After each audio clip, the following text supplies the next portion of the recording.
নমস্কার, সকলকে সুপ্রভাত জানিয়ে আমার প্রথম ব্লগ শুরু করতে যাচ্ছি। আজ রবিবার, ছুটির দিন, তাই সকাল সকাল দুজনে মিলে বেরিয়ে পড়েছি। সকালের বাতাসের আমেজ আর হালকা মাছ মাংসের বাজার, যা হয় দেখা যাক। যেতে যেতে ঠিক হলো আজ মাংস খাবো।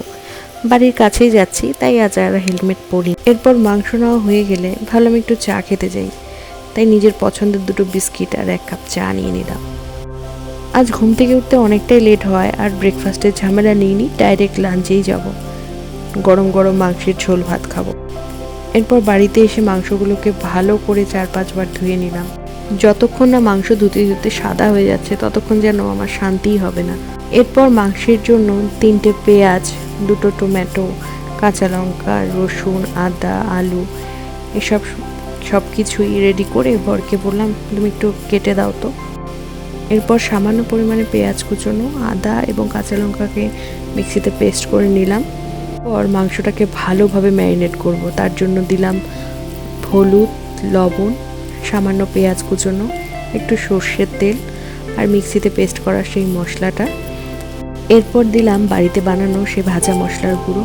এতে আছে ধনে, জিরে এবং শুকনো লঙ্কা ভেজে গুঁড়ো করে রাখার পর সব কিছুর উপকরণের মিশ্রণে মাংসটাকে বেশ অনেকটা সময় ধরে ম্যারিনেট করে রেখে দিলাম। সুন্দর একটা গন্ধ আসে, যেমন সর্ষের তেলের ঝাঁঝালো গন্ধ, তেমনি এই ভাজা মশলার।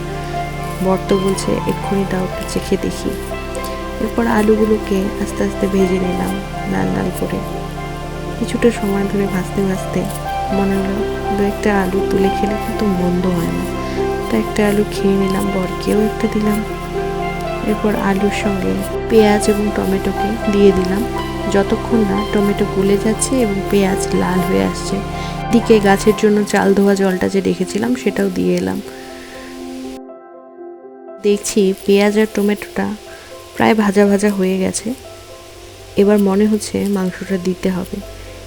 এদিকে ম্যারিনেট করা মাংসটা বেশ ভাল লাগছে কিন্তু, তাই না? এরপর মাংসটা দেওয়ার পর কিছুক্ষণ নেড়ে তারপর সেটিকে একটু ঢাকা চাপা দিয়ে রেখে দিলাম।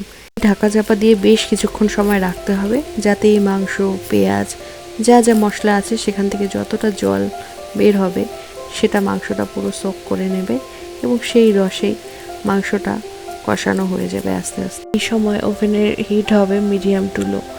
এদিকে আমার ভাতও ফুটছে, প্রায় হয়েই গেছে বলতে গেলে। আমার যে কোনো কিছু খাওয়ার ক্ষেত্রে একটা খুঁতখুঁতে ব্যাপার আছে। আমার মনে হয় পহলে দর্শনদারি ফির গুণ বিচারি। এটা আমি অনেক ক্ষেত্রেই মানি। আমি যা কিছু রান্না করব কিংবা খাবো সেটা যেন দেখতে সুন্দর হয় আর দেখে আমার যেন খেতে মন হয়, তাহলেই আমি সেটা খাবো, নইলে খাবো না। এরপর কিছুটা রসুন দিয়ে দিলাম। এরপর দেখছি মাংস সেদ্ধ হয়েই গেছে, প্রায় অনেকটা জল বেরিয়েছে এবং সঙ্গে তেলও বেরিয়েছে। এই মুহূর্তে একটু নেড়ে দিতে হবে, কেননা নিচে লেগে যেতে পারে। ইতিমধ্যে আমার ভাতটাও রেডি হয়ে গেছে। ভাত আজকে ঝুড়িতে ঢেলেছি, কেননা আজ একদম ঝরঝরে ভাত খাবো বলে।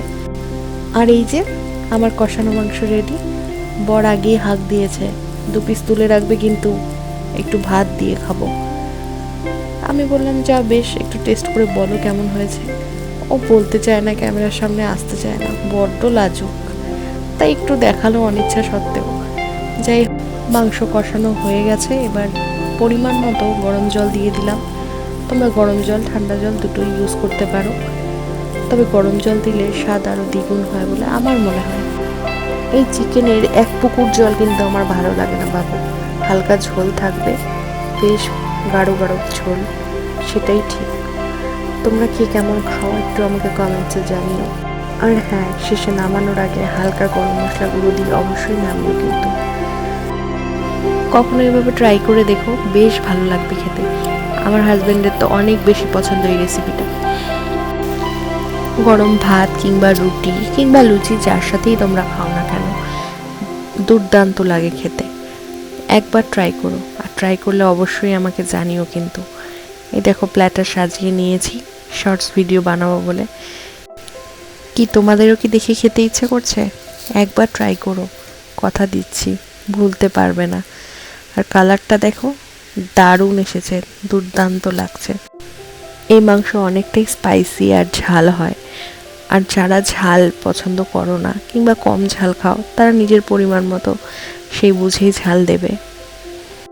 গরম গরম সাদা ভাতে ঢেলে দিলাম ঝোল, সঙ্গে নিলাম আলু আর পেঁয়াজে দিলাম এক কামড়। উফ, পুরো স্বর্গ সুখ।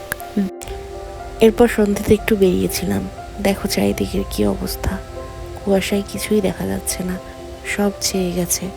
তারপর বাড়ির সামনের দোকানে একটু কফি খেতে গেছিলাম, বেশ ঠান্ডা লাগছিল। এভাবেই আমার আজকের দিনটা শেষ হলো। চ্যানেলটা ভালো লাগলে লাইক করো, সাবস্ক্রাইব করো আর আমার পাশে থেকো।